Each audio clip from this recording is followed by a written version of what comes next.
Esto es lo que tenemos en la agenda de hoy, cambio de rumbo. Hay un personaje en la Biblia que vale mucho seguirle la pista. Su nombre es Obed-Edom. Dice Primera de Crónicas 13:13. Y David no se atrevió a llevar el cofre de Dios a Jerusalén, así que lo dejó en casa de Obed-Edom, que vivía en Gat.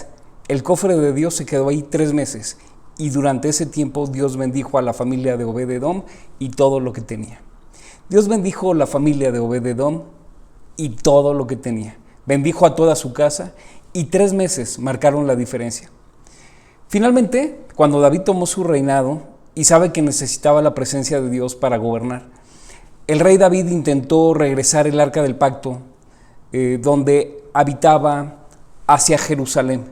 El arca del pacto residía en casa de Abinadab por 20 años. Reunió a 30,000 personas para este gran acontecimiento. Le pusieron en una carreta, es decir, al arca del pacto, y hubo 2 personajes que se llamaban Usa y Ayo, quien dirigían la carreta. La carreta tropezó y Usa trató de detener el arca para que no se cayera, pero al instante Dios le quitó la vida partiéndolo en 2. El arca, según las instrucciones que Dios le había dado a Moisés, debía ser llevada en los hombros de los sacerdotes consagrados a Dios y no en una carreta. Esto enojó mucho a David y entró en miedo. Un temor reverente por la presencia de Dios se dejó sentir en todo Israel. David decidió dejar el arca del pacto en casa de Obed-Edom. Y fue ahí, justo en casa de Obed-Edom, que era geteo, es decir, era oriundo filisteo. Estaba en casa de un enemigo el arca del pacto. Dios te escoge no por lo que eres, sino a pesar de lo que eres. Esa es la gracia y la misericordia de Dios sobre nuestras vidas. Eso fue una cita con la gracia, simplemente porque Dios lo quiso.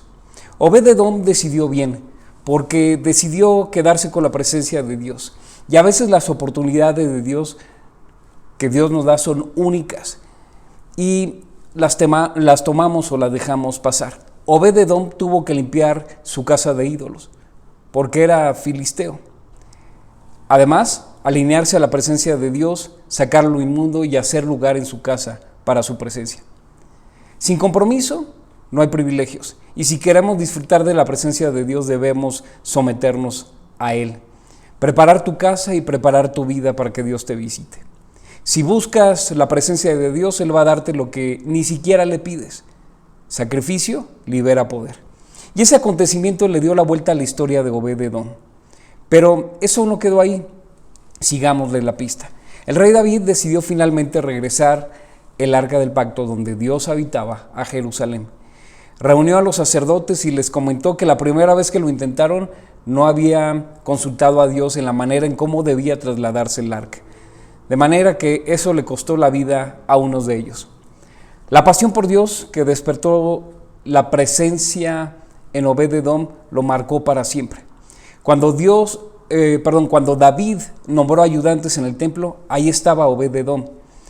David nombró también músicos encargados en el templo, los que tocaban los platillos, los que tocaban las guitarras, los que tocaban las arpas y los que guiaban los cantos, y entre ellos estaba Obed-Edom. Dentro de los que vigilaban la entrada de la carpa o la tienda donde estaba el arca, ahí también estaba Obed-Edom.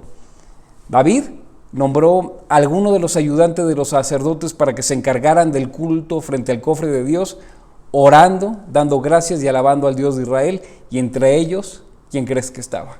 Obed-Edom. Obed-Edom, su nombre significa siervo de Edom, y es efectivamente esto, tenía un corazón de siervo. Quería corresponder lo que Dios había hecho por él.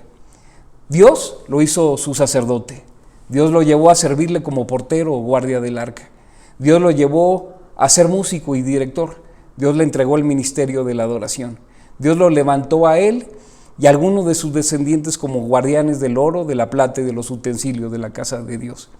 Dios lo levantó también a él y a sus hermanos y a sus 8 hijos, a sus 68 hermanos y 72 descendientes inmediatos. Sin duda la presencia de Dios trae transformación. Su vida cambió radicalmente. Lo que nunca pudo hacer en años, la presencia de Dios lo hizo en 3 meses. Decídete por su presencia, ámala y abrázala. Obed pudo sentirse desesperado porque se llevaba en el arca que tanto había bendecido su casa, y lo alejaban de su presencia. Podría quizás hasta sentirse tratado injustamente, pero Obed-Edom tomó una buena decisión.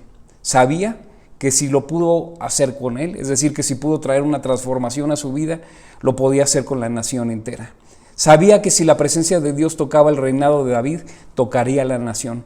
Y no pensó él en lo suyo propio, sino que pensó en expandir esa bendición, en ensanchar su territorio. Y gustoso cambió de residencia. Si era de Gad, si era geteo, cambió de rumbo. Se fue a vivir a Jerusalén. Cambió de vida y persiguió la presencia de Dios. Vivió para Él. Eso le dio sentido a su vida y un nuevo rumbo. Cuando la presencia de Dios llega a tu vida, te bendice a ti, bendice tu casa y luego bendice todas tus cosas. Y eso es lo que le sucedió precisamente a Obed-Edom. Donde el mensaje de Dios llega, todo prospera. Donde Cristo llega, todo se levanta. Él es la vida y Él es el que definitivamente cambia el rumbo.